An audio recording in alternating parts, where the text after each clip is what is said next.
కుప్పంలోని NGO కార్యాలయంలో మాల మహానాడు రాష్ట్ర ఉపాధ్యక్షులు కన్నన్ ఆధ్వర్యంలో ఏర్పాటు చేసిన విలేకరుల సమావేశం జరిగింది. రాజకీయ కుట్రలో భాగమే ఎస్సీ వర్గీకరణ అని మాల మహానాడు జాతీయ వర్కింగ్ ప్రెసిడెంట్ యామల సుదర్శనం పేర్కొన్నారు. మాదిగలు మాలల కన్నా అన్ని రంగాలలో వెనుకబడి ఉన్నారని, విద్యా ఉద్యోగ అవకాశాలు మాలలు దోచుకుంటున్నారని తప్పుడు ప్రచారం చేసి ఏబీసీడీలుగా విభజించారన్నారు.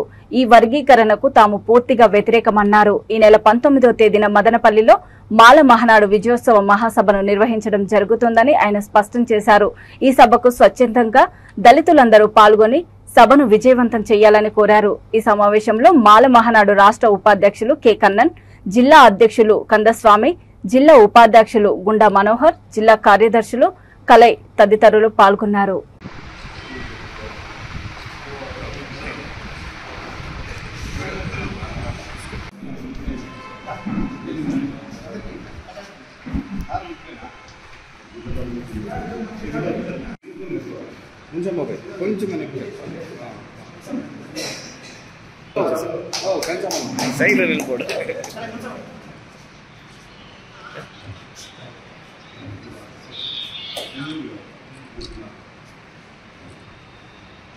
కరెక్టే, కానీ వాళ్ళ పరిస్థితి ఏమంటే ఒకటే చెప్పాము, సబ్ ప్లాన్ లో ప్రత్యేకమైన నిధులు వాళ్ళు కేటాయించండి, ఒక పథకాన్ని వాళ్ళు అమలు చేయండి, అంతేగాని విడదీద్దంటే నేను ఆలోచించి మాట్లాడతానని చెప్పాను.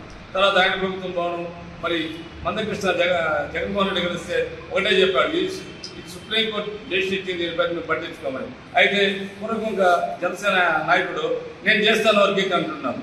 వర్గీకరణ చేస్తే పన్ను కూడా కొడతావు, ఎందుకంటే తెలంగాణ ఆంధ్ర రాష్ట్రం విడిపోయిన తర్వాత తెలంగాణలో మాదిగలు ఎక్కువ ఉన్నారు, ఆంధ్రాలో మాలలో 65% మాల ఉన్నారు. కాబట్టి మా ఓట్లు కావాలంటే వర్గీకరణ వ్యతిరేకించాలి. వర్గీకరణ వ్యతిరేకించడం అంటే ప్రజాస్వామ్యాన్ని కాపాడడమే. వర్గీకరణ ఎప్పుడు ప్రజాస్వామ్య వ్యతిరేకం కాదు, రాజ్యాంగ వ్యతిరేకం కాదు. ఆర్టికల్ 14, 16 స్పష్టంగా చెప్తా ఉంది ఏ హక్కుల కోసం వర్గీకరణ కానీ ఇంకోటి కానీ చేయకూడదు అని స్పష్టంగా చెప్తే సుప్రీం కొట్టేసినప్పుడు కూడా ఉషా మెహ్రా కమిషన్ వచ్చింది. ఉషా మెహ్రా కమిషన్ అడ్డుకున్నాం, అరెస్ట్ అయ్యాం. పివి రావు ఈ విషయంలో ఢిల్లీ వెళ్ళి ఎంపీతో మాట్లాడడానికి పోతూ ఉంటే ఢిల్లీలో సరిపోతే ఆయన తర్వాత జూపూడి ప్రభాకర్ నాయకత్వం తీసుకున్నారు. ఆయన నాయకత్వంలో దాదాపు ఈ కాలం అంతా మేము పనిచేసాం.